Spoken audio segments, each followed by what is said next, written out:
prosperous Sundanese area, which is rich of various culture,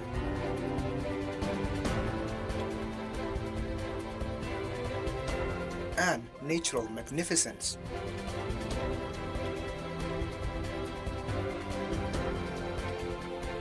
Becoming milestone in educating the nation, building persons to be society servants and nation founders.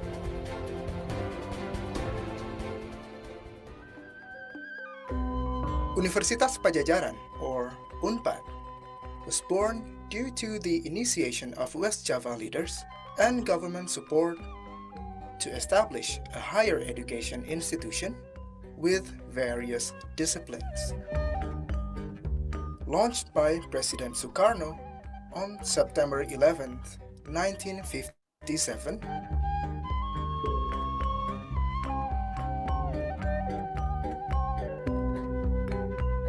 today, UNPAD has a large number of institutional achievements.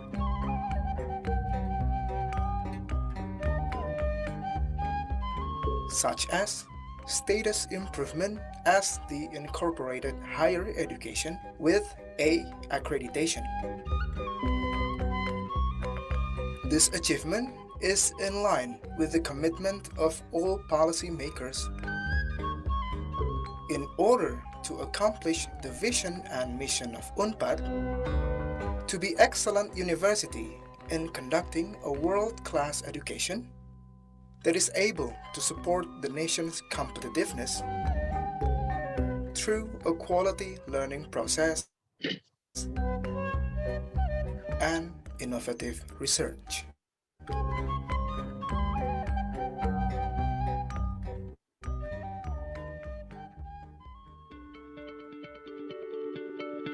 The representative learning facilities and strategic campus in the center of Bandung City, Bandung Regency, and higher education zone in Jatinangor, Sumedang make UNPAD as an excellent university in conducting education,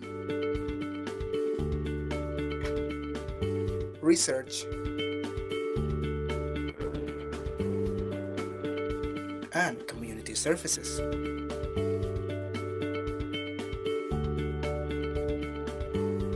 Through its best programs enabling to fulfill the needs of society, nowadays UNPAD has 16 faculties and 1 postgraduate school, totally consisting of 152 study programs.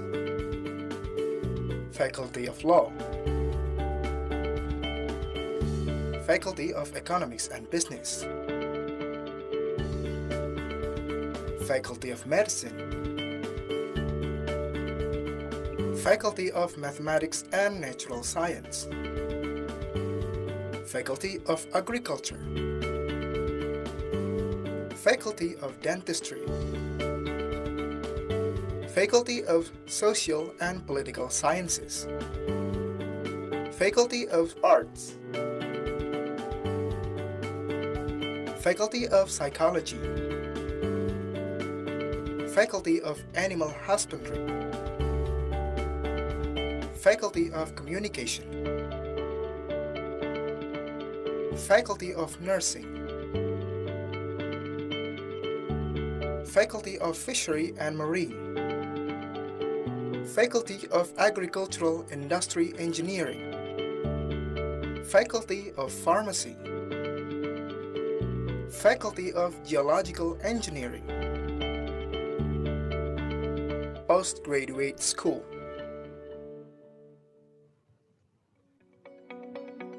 Realizing the importance of learning process, curriculum and learning method are continuously developed in order to adjust the dynamics of stakeholders' needs. Nowadays, UNPAD has used student-centered learning method. That is, learning method focuses on students as the base to actively involve in developing knowledge, skills, attitude and behavior, with competence-based curriculum. Supported with professional faculty members and staffs, UNPAD is capable of generating competitive and characterizing graduates. Until now, it has registered 10,000 of students from all over Indonesia and hundreds of international students studying in Universitas Padjadjaran. To optimize the education and learning processes, UNPAD is supported with various representative supporting facilities such as library, Basic Science Service Center, Language Center, e-learning, Teaching Hospital, and Dental Hospital. In addition, UNPAD is also equipped with student dormitory, health facility, sport facility, campus transportation, banking,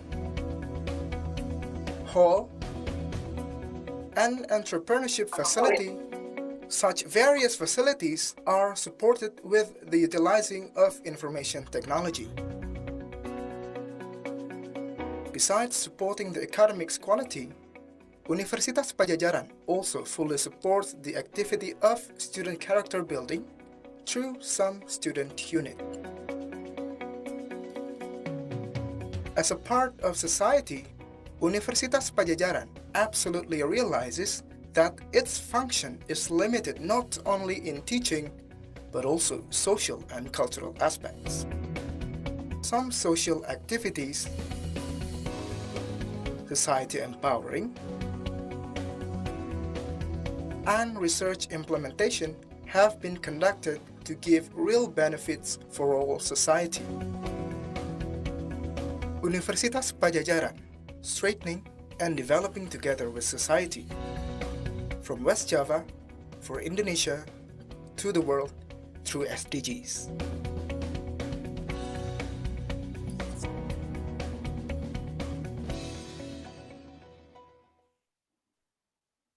Greetings from Transcendent 2021 Massive Open Online Course in Cleft Lip and Palate held by Faculty of Dentistry, Universitas Padjadjaran, collaborating with SmartTrend and DPPCBL has been going on for a few weeks.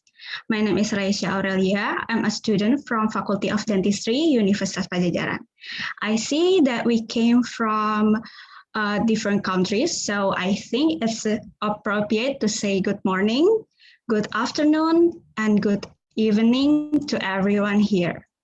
Greetings to Professor Ronke Desalu, a professor of anesthesia, University of Lagos, consultant pediatric anesthetist, and lead maxillofacial and mitral anesthetist, Lagos University Teaching Hospital. Thank you for being here, Professor. You're welcome. I'm glad to be here. Yeah, it's been an honor, a pleasure, and we really appreciate your presence here. We also have Dr. Farah Asnely Putri, specialized in oral and maxillofacial surgeon, and she is also a lecturer of Faculty of Dentistry, Universitas Padjadjaran, Indonesia, as our moderator. Thank you, Doc, for being here. Well, you're welcome. We also don't forget to greet all of the participants here. Thank you for participating in this course, and thank you for attending this live discussion session. So, Professor, today is our first live discussion in the first week. This week, we are learning about alveolar bone graft, cleft anesthesia, common anesthetic complication arising from cleft surgery, and post-operation nursing care of cleft patients. And today we are going to discuss anesthesia with Professor Ronke Desalu.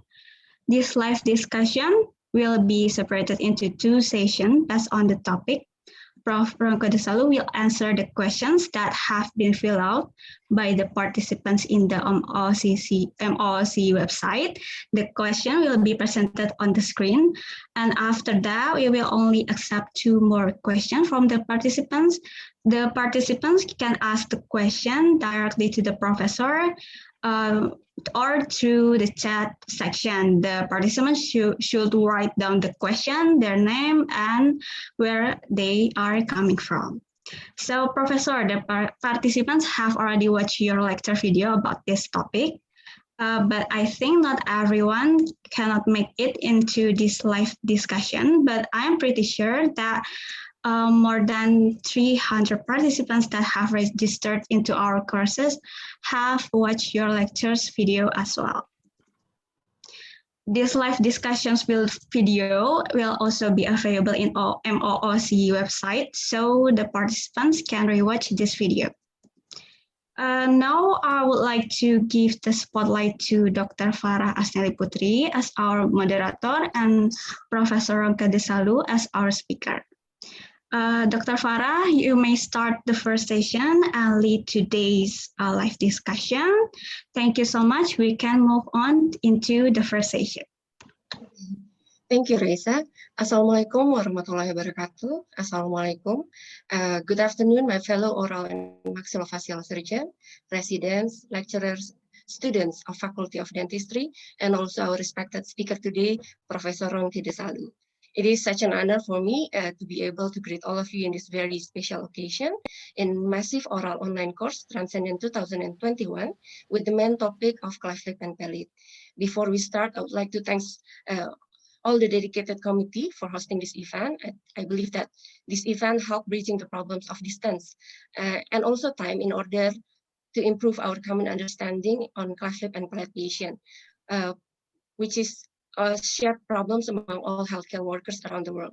If there's any possibility, positive outcome from this pandemic, probably is the online webinar, I believe. Okay, today we are lucky enough to be able to discuss about cleft anesthesia with Professor Ronke Desalu, which has been mentioned before that Professor Ronke Desalu is a consultant anesthesiologist at Lagos University Teaching Hospital in Nigeria. She is also a pediatric anesthesiologist consultant and has been working together with Smile Train as their lead anesthesiologist at Lagos University Teaching Hospital. Good morning, Professor. How are you? Good morning. Good morning. Okay, thank you so much for joining us today. Today we'll be discussing about your previous video lecture presentation regarding cleft anesthesia, which we all know that cleft patient present with several abnormality that may increase the difficulty of intubation process, I believe, Professor. Okay, I will read the question from the audience. Can the committee help with the question first?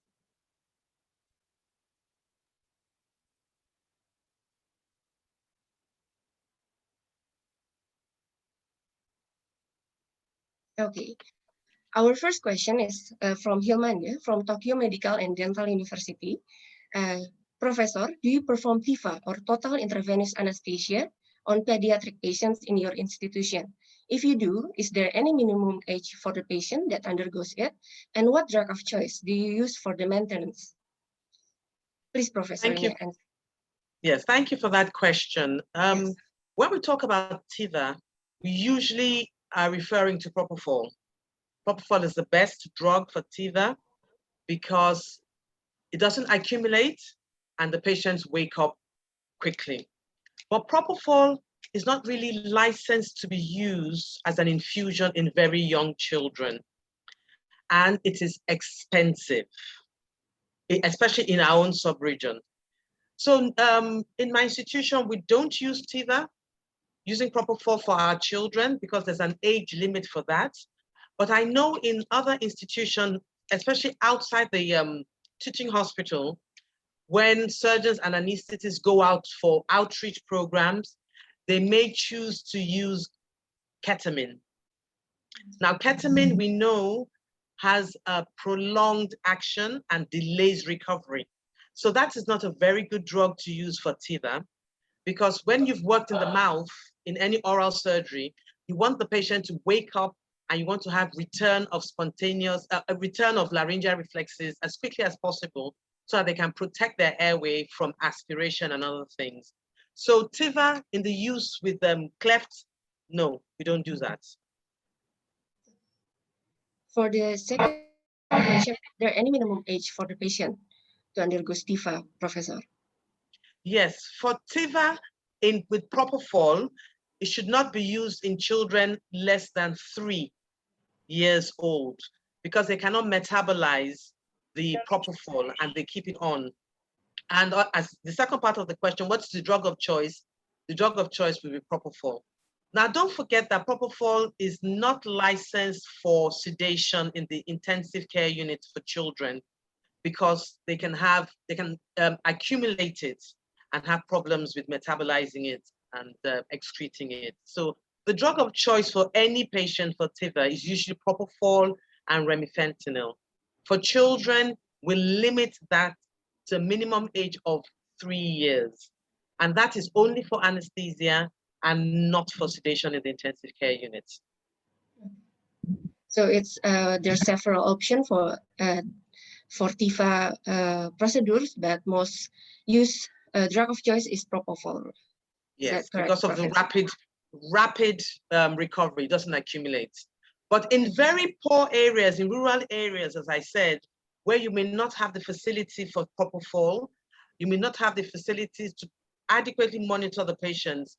Some people have used ketamine, but I don't advocate it because it goes against anesthesia for intraoral surgery.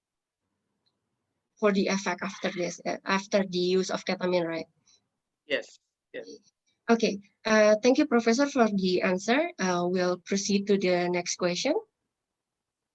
Okay, the next question also comes from Dr. Hilmande from Tokyo Medical and Dental University. What are your preferable method of induction on TIVA case if the pediatric patient become uncooperative when entering the operating room? Okay, for any pediatric patient, for whatever mode of induction I'm using, any pediatric patient that becomes uncooperative, yes, the most important thing is that you don't force the child, because if you try to force the child, then he's crying. And when they cry, they get secretions in the airway, the nostrils get blocked, and you're going to have a lot of problems doing induction of anesthesia. Secondly, we don't force the children because it's not nice. It's inhumane to hold a child down. They could have psychological problems with that. So we don't force the children. The options are, one, you can have parental presence. Ask a parent to come in with the child. It doesn't have to be the mother. If the mother is very worried and she herself will not be able to cope with the situation, it can be the father. So that parent would hold the child, cuddle the child while you put the child to sleep. Now, don't forget that if you're going to use intravenous induction, you need to put some local anesthetic cream beforehand over the vein, EMLA cream over the vein for at least an hour. And so that gives you painless venipuncture. So even if the father is holding onto the child and you've put the EMLA cream and you want to cannulate the child, you need to do it discreetly. You know, while the father is playing with the child and you're blowing bubbles, then you go around the corner of the side and quickly put the cannula in. Because if the child sees the cannula, the child cannot understand that the EMLA cream has made that area numb. And so they get worried and agitated. So that's one. Put EMLA cream on all the children. It gives a painless venipuncture. You can use parental presence, a parent in with the child while you're inducing the child, either intravenously or inhalationally. You can distract the child. Have cartoons, have videos. So the child, before the child comes into the operating room, he's enjoying the video, Baby Shark or whatever it is, ping pong, and he's having a good time. And you take that all the way into the theater. And when you get to the theater, he's carrying on with the ping pong, and you give him the anesthesia breathing circuit and challenge him to blow 10 balloons or something like that. So make it like a game for him. So that's an option, distraction technique. Another option is to give the child a short-acting sedative like midazolam. Midazolam can be given before the child comes in to theater. It can be given intravenously, it can be given orally. So, but once you give a child midazolam, then you know the child can become sedated. So you must make sure you put a pulse oximeter on the child. So the child is still with the mother, you give midazolam, you put a pulse oximeter to make sure that oxygenation is good. And then when the midazolam takes effect, then you bring the child into theater, decreasing separation anxiety. The last way of doing it, which sometimes we've had to do, is if the child is really, really uncooperative, then you can give something like ketamine to the child intramuscularly, intravenously, just sedation dose of ketamine while the child is still with the mother. Monitor the child, and as soon as the child goes off to sleep, you whisk the child under the monitor, pulse oximeter at least to theta, and you begin to induce the child. Anyway, you're going to do the induction, intravenous, inhalational. You must get the cooperation of the child, distract the child, sedate the child one way or another. If you're sedating the child, please put a pulse oximeter on so you can monitor the child after sedation. Okay, Professor. It's a very nice answer, I guess, to distract the patient, to reduce the stress. It's a very nice method. I think with the video of and also game before the entering the operating room, it's a very nice idea, I think. Okay, thank you so much for the answer. We can proceed to the next question. Okay, this is from Hansa Zahira from Universitas Pajajaran. Professor, which one do you prefer on maintaining anesthesia, inhalation or total intravenous anesthesia? Well, for the purposes of cleft surgery, I prefer inhalational. Inhalational because they're children. You know, I'd said before about having propofol for a long period of time on a child. I prefer inhalational, maybe because that's what I'm more experienced with. And I prefer sevoflurane. The recovery is very, very good, the sevoflurane. They recover fast, they can maintain their airway, they wake up clear-headed and asking for their mommy and things like that. So I prefer sevoflurane. Isoflurane itself is not bad. I don't know what inhalational agents you have in your institution. Isoflurane is not bad. It's good for maintenance of anesthesia. But you know, we cannot use it to induce the patient because it is pungent and the patient can have laryngeal spasm if you use isoflurane. So isoflurane is like a middle belt. Halothane, they love halothane. It's sweet to smell. And you can see the children will be, trying to lick the face mask if you're using halothane to put them off to sleep, to induce them. But it takes a longer time to wake up. And so you have to understand the drug and know when to start turning it off so that you can get good recovery at the end of surgery. Okay, so I prefer inhalation using sevoflurane. I believe we use isoflurane in our institution for the inhalation procedure. Okay, thank you, Professor. Let's proceed to the next question.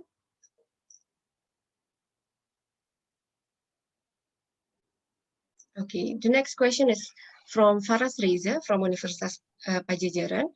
Professor, what is the average dose of opioid given to the patient? Are opioid given intraoperatively and post-operatively? Right. The opioids that we would use for cleft surgery would be a short-acting opioid like fentanyl.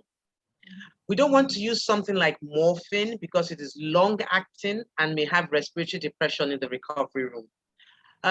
So we use fentanyl, and the dose of fentanyl is 1 to 2 micrograms per kilogram. It is best to give the drug at induction of anesthesia so that the effects are on board before the surgeons begin to inflict pain on the patient. Don't forget the surgeons will also infiltrate with lidocaine and adrenaline, which also helps with the pain relief as well. I mean, I think I'm right, surgeon. So they will infiltrate lidocaine and adrenaline, which also helps with the pain relief. Cleft surgery is not a long surgery, an hour and a half if you're a slow surgeon. So fentanyl is good for that. Now, if we have an older patient and we're doing alveolar bone grafts, for instance, we're taking the bone from the iliac crest and we're doing alveolar bone graft, then the choices are give the fentanyl at the start and repeat the dose as required intraoperatively, or give a long-acting opioid like morphine or pethidine at the start, and that just takes you through the surgery because the surgery itself can be quite long. So it depends on the length of the surgery and the type of surgery that you're doing. That will determine the opioid that you're giving. Cleft lip, fentanyl. Cleft palate, fentanyl. Alveolar bone graft, then a longer acting opioid. You can give morphine, you can give pethidine, or you can give fentanyl in repeated doses. Don't forget to give the antiemetic, ondansetron, something like ondansetron, or like in my institution, we always give dexamethasone whenever we're doing intraoral. So that has antiemetic properties, because you don't want the patient in the recovery room vomiting and putting stress on the sutures that have been done. So don't forget to add the antiemetic to it if you don't routinely give dexamethasone. Okay, thank you so much for the answer, Professor. Very clear. Okay, let's proceed to the next question.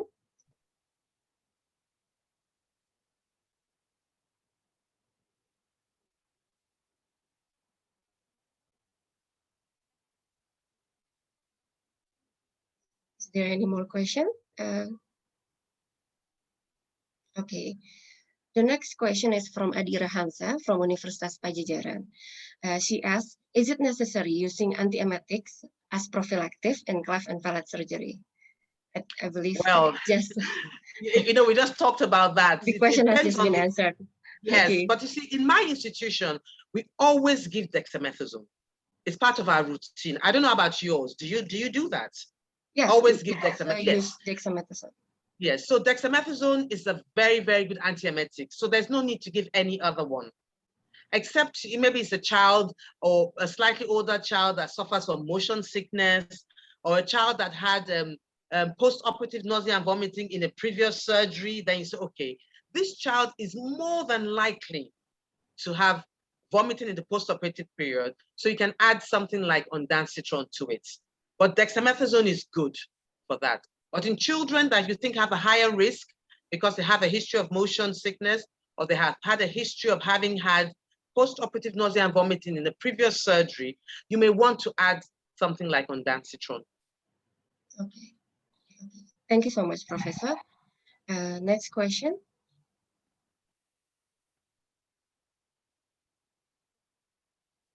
The next question is from Mutiara Zahra from Universitas Pajajaran. Is there any way to prevent cardiac arrest in infants while doing intubation? Okay. The commonest cause of cardiac arrest in an infant at intubation is hypoxia. That means you tried to intubate and it was either a difficult intubation, and you tried and you went on and on and on until the patient became hypoxic. The oxygen saturation starts to drop. And in infants and children, hypoxia leads to bradycardia.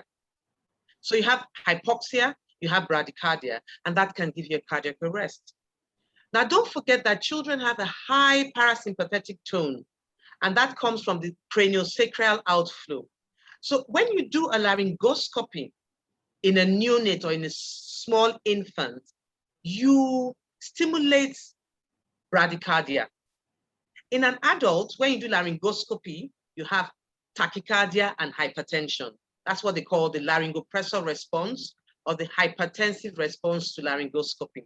But in children, it's the opposite because their parasympathetic tone is very high.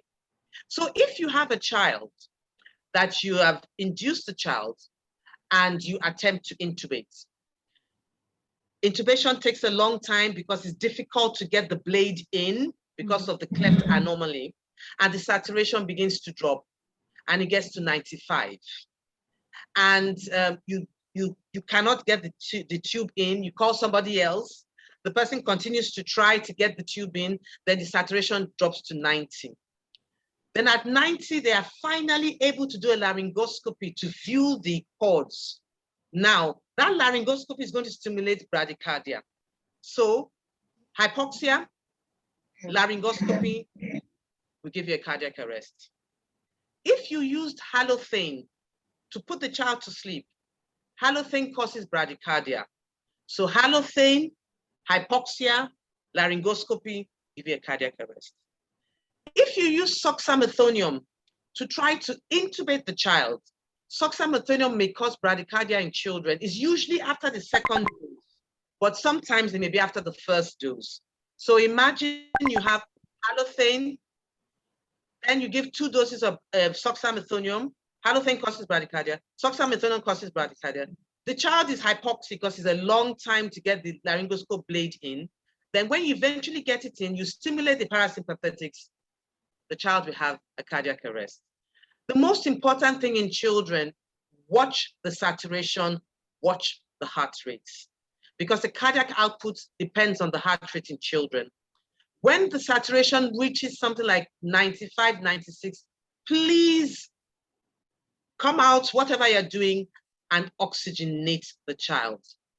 If the child is bradycardic, oxygenate the child first before you start reaching for atropine.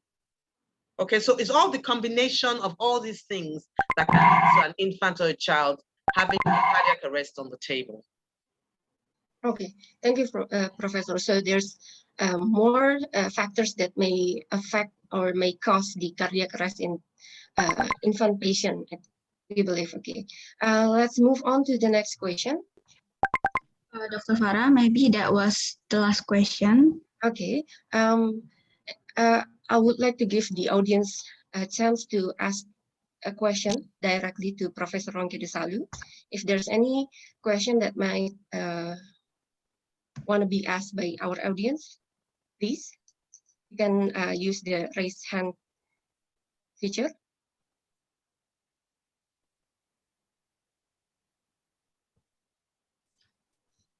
Maybe there is no new question. There is also no new question on from the chat box. Okay. If so, I think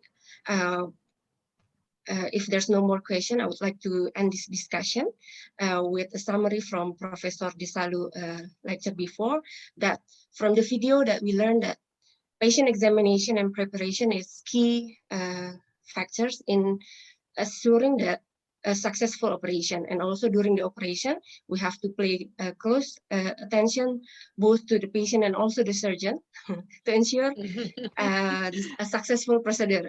I think, is there any other addition that you would like to add, Professor? Yes, I mean, like you said, be vigilant, because the surgeon is in our field. Most of the time they're working away and we have the head. Now the surgeon is in our field. There has to be teamwork. Okay. Teamwork is so important. So if I say, hold on, I'm not happy, the surgeon holds on. He doesn't complain and say, oh, we started. I say, no, hold on, I'm not happy. I can't, the bag is too tight or the airway pressure is too high. Do you mind? I need to recheck something. So teamwork is so, so important. I think it's as important as being vigilant, and it's as important as preparing adequately for the patient. Okay, thank you very much, Professor Ronke Desalu. It's very clear and wonderful presentation from you. I think we have to thank Professor Ronke Desalu for sharing your knowledge and experience with us here in this event. And I would also like to thank all the participants for the attention. I'll return I'll return to the MC, please. Thank you. Good afternoon to us all. Thank you.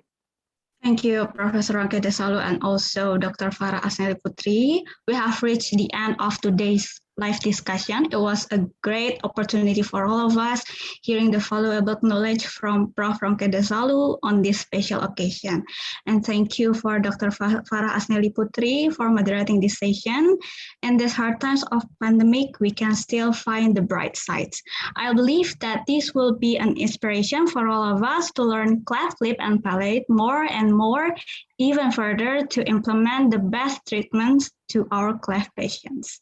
For all the participants, please don't forget to join next live discussion about post-operation nursing care of cleft patient. Before we end today's session, maybe we can take a picture for all of the participants. Please turn on the camera. I will have to count 1, 2, 3, and the committee will screenshot the Zoom meeting. Okay, are you ready? Okay, for the first page, there are 3 pages. So for the first page, 1, 2, 3, cheese. For the second page, 1, 2, 3, cheese. And for the last page, 1, 2, 3, cheese. Yeah, thank you so much for everyone. Goodbye. Stay healthy. Thank you. Stay Thank you safe. so much, everyone. Thank you.